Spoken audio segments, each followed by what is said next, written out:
फाजिल खान बात कर रहा हूँ। फाजिल खान ने वो मखसूस नंबर डायल किया था जो उसे हंगामी हालत में राब्ता करने के लिए ब्लैक लिक्विड की तरफ से दिया गया था। उस नंबर का उसने आतिफ से भी जिक्र नहीं किया था। ओह सेठ फाजिल, तेरी इतनी जुर्रत! एक सरदावर आवाज उसके कानों में गूंजी। वो कांप के रह गया था। नहीं सर, मैंने जुर्रत के इजहार के लिए नहीं बल्कि अपनी सफाई के लिए फोन किया है। सफाई के लिए कुछ बाकी है क्या? हाँ सब कुछ। आपको असल बात का इल्म ही नहीं है।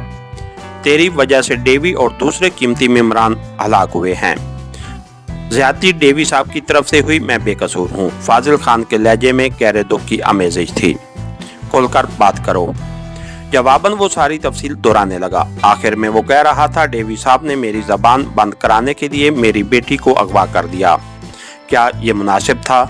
मेरी खिदमत का ये सिला दिया उसने, उसके बावजूद मैंने जबान न खोली।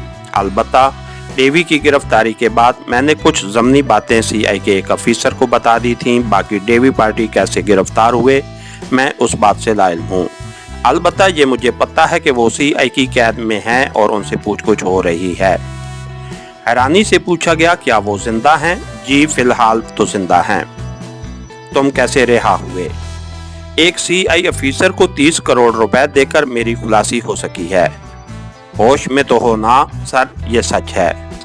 मेरे अकाउंट से 30 करोड़ की रकम आज ही उसके अकाउंट में ट्रांसफर हुई है, आप चेक कर सकते हैं। बहरहाल फाजिल खान, अब तेरा क्या मुतालबा है? आपने ओहदे पे बहाली, और जल्द ही मैं पहले से अच्छी कारकर्दगी का मुजाहरा करके दिखाऊंगा। वो तेरी निगरानी कराएंगे। मैं बेगुनाह साबित होकर रिहा हुआ हूँ। जिसे मेरे जराइम का पता है उसके मुंह मैंने हड्डी डाल दी है। उसके अलावा मैंने उसे अपनी बेटी का रिश्ता देने की भी लालच दी है। जब उसे रकम दे दी थी तो फिर ये क्यों? इस तरह वो इस्माइल को हलाक करने में थोड़ी तेजी दिखाएगा। खूब तहसीन आमेज लहजे में कहकर पूछा गया। तो कब अपनी सरगर्मियां शुरू कर रहे हो? जैसे आपका हुक्म। वैसे मेरा इरादा तो यही है कि चंद दिन इंतजार के बाद ही अपनी सरगर्मियां शुरू करो। Okay, wish you good luck कहकर राब्ता मुनक़ते कर दिया गया और फाजिल खान ने मुतमईन अंदाज में सोफे से टेक लगाकर आंखें बंद कर लीं। उसके सर से एक बहुत बड़ा बोझ उतर गया था। इधर उस कमरे में गोल मेज के गिर्द 12 अफराद कुर्सियों पे खामोशी से सर झुकाए बैठे थे। तमाम ने स्याह रंग के लिबास पहने हुए थे और सबके सीने पे एक नंबर लिखा हुआ नजर आ रहा था। उनके अंदाज से जाहिर हो रहा था कि वो किसी के मुंतजिर हैं और फिर उनका इंतजार एक निकाब पोश की आमद पे इख्तिताम को पहुंचा। सब ने खड़े होकर उसे ताज़ीम दी थी। कुर्सी संभालते ही उसने सबको बैठने का इशारा किया और उनके बैठते ही गवैया हुआ। आप लोगों को पता चल गया होगा कि मीटिंग का एजेंडा क्या है। सब ने फकत इस बात में सर हिलाने पे इक्तफा किया था। बहरहाल सवाल ये नहीं कि ये सब कुछ क्यों कर हुआ या कैसे हुआ। सवाल ये है कि आइंदा इस होने को कैसे रोका जाए। बात सिर्फ पाकिस्तान की नहीं, पूरी मुस्लिम बिरादरी की है। कल को किसी दूसरे मुल्क में ऐसी गलती नहीं दोहराई जानी चाहिए। इस मौजू पे बाकायदा बातचीत से पहले मैं ज़रूरी समझता हूँ कि आप लोग अपने हलकों की रिपोर्ट पेश करें। सबसे पहले नंबर 6, क्योंकि आपके हलके में ही गड़बड़ हुई है। 6 नंबर का बैज लगाए आदमी ने गला खंखारते हुए गुफ्तगू का आगाज किया। आप तमाम सूरत हाल से वाकिफ हैं। ताज़ा तरीन सूरत हाल ये है कि फाजिल खान रिहा होकर आ गया है और उससे घंटा भर पहले ही बात हुई है। हमारे दरमियान होने वाली बातचीत समाप्त फरमाइए। यह कहकर उसने अपने सामने लगा एक बटन दबाया और उसकी फाजिल खान से होने वाली बातचीत की रिकॉर्डिंग सुनाई देने लगी। बातचीत के खात्मे पे वो बोला, इस ज़माने में मैं आप तमाम के मशवरे का मुंतज़िर हूँ। किसी दूसरे के बोलने से पहले उनके सीनियर ने आर्डर पास किया। सबसे पहले तो डेविड और उसके साथियों की रिहाई की बात करो, बाकी बातें होती रहेंगी। नंबर 6 ने इस बात में सर हिलाते हुए अपने सामने मेज में लगी दराज खोली और एक काले रंग का टेलीफोन निकाला जिसमें रिसीवर लगा हुआ नहीं था। उसने मतलूबा नंबर डायल किया। दूसरी ही घंटी पे कॉल रिसीव कर ली गई। यस सर बोलने वाले के लहजे में शामिल एहतराम पे खौफ का अंसर गालिब था। कराची के सीआई वालों के पास डेविड नामी आदमी और उसके चंद साथी कैद हैं, उन्हें फिलफौर रिहा कराओ। झिझकते हुए पूछा गया। CI सर, मेरा ख्याल है मैंने यही कहा है। ठीक है सर, पर थोड़ा टाइम लग सकता है। तुम्हारे पास टाइम क्या हो रहा है? नंबर 6 नखवत से मुस्तफसर हुआ। दिन के 12 बजने को हैं। शाम की फ्लाइट में किसी भी यूरोपीय मुल्क के जानिब उनकी सीटें कंफर्म होनी चाहिए। सर, CI के पास फंसे आदमी को छुड़ाने में थोड़ा टाइम तो लगेगा ना? तुम्हारे ओहदे पे नामजद होने वाले दूसरे आदमी को शायद ये मुश्किल पेश ना आए। नंबर 6 ने वाज़ेह धमकी दी थी। सर, मैंने इनकार तो नहीं किया है। पता है तुम किस ओहदे पे हो और इस ओहदे पे तुम्हें किसने बिठाया है? कोशिश करता हूँ सर। के कोशिश का लफ्ज मेरे सामने दोबारा अदा न करना। ठीक ऐसा हो जाएगा। और इस मर्तबा नंबर 6 ने बगैर कुछ कहे राब्ता मुनक़ते कर दिया। सीनियर ने सर हिलाकर उसकी गुफ्तगू को सराहा और कहा, अब किसी ने कुछ कहना है तो इजाजत है। नंबर 2 बोला, फाजिल खान वाकई बेगुनाह है, लेकिन ये बात हल्क से नहीं उतर रही कि CI ने इतनी आसानी से उसे छोड़ दिया और फिर 30 करोड़ की खतीर रकम भी उस बेएहतियाती से अपने अकाउंट में मुंतकिल कराना कुछ ड्रामा सा लगता है।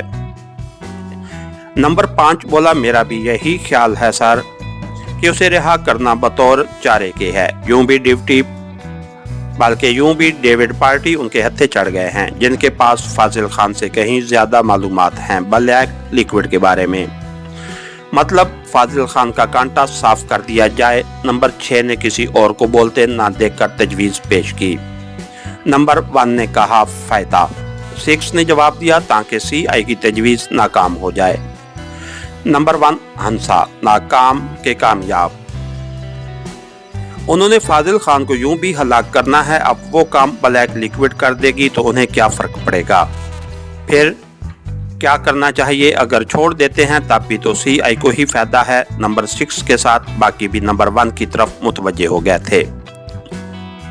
नंबर 1 ने कहा, अगर दुश्मन की चाल समझ में आ जाए और उसका तोड़ ना हो सकता हो तब भी नुकसान से बचना मुमकिन हो जाता है।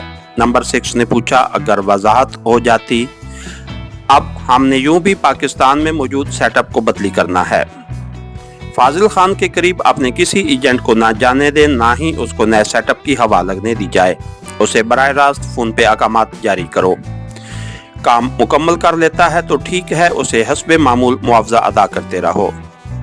हमें काम से मकसद होना चाहिए इस तरह, अगर CI उसको हलाक कर देती है तो हमारी बला से करती रहे, और बिलफर्ज वो कोई काम नहीं करता तो किसी किस्म का मुआवजा देने की जरूरत नहीं, उसे अपने हाल पे छोड़ दें। ये बात तो यूं भी हमें तस्लीम है कि उसने हमें जानबूझ के धोखा नहीं दिया। अब अगर गलती से वो नजरों में आ गया है और उसकी वजह से अपना कोई नुकसान भी नहीं हो रहा तो फिरने दो। नंबर 6 जल्दी से बोला, नुकसान तो है ना, उसके पास हमारे कई राज हैं।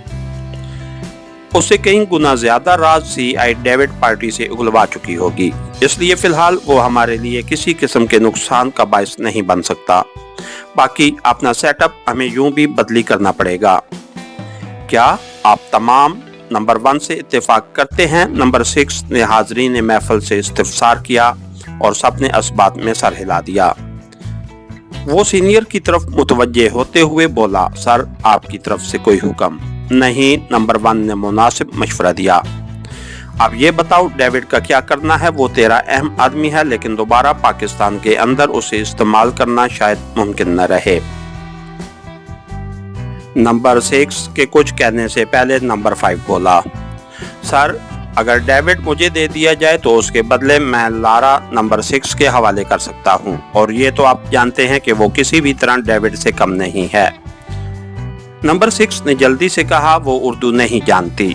नंबर 5 बोला, तो क्या हुआ, पाकिस्तान में इंग्लिश अच्छी तरह समझी जाती है और मैं भी उसे ईरान से फकत इसीलिए बुला रहा हूँ कि मुझे अंदेशा है वो नजरों में आ गई है, वरना डेविड से वो 2 हाथ आगे ही है। नंबर 6 ने मुस्कुराते हुए कहा, चलो ठीक है, ओके। नंबर 1 अपने हलके की रिपोर्ट पेश करो, और सीनियर के कहने पे नंबर 1 अपने हलके की ताज़ा सूरत हाल बयान करने लगा। इसके साथ ही हमारी आज के एपिसोड का इख्तिताम हुआ। कहानीगर चैनल को लाइक कीजिए, सब्सक्राइब कीजिए और बेल आइकन को प्रेस कर दीजिए ताकि हर आने वाली नई वीडियो आप तक बर वक्त पहुंच सके। शुक्रिया।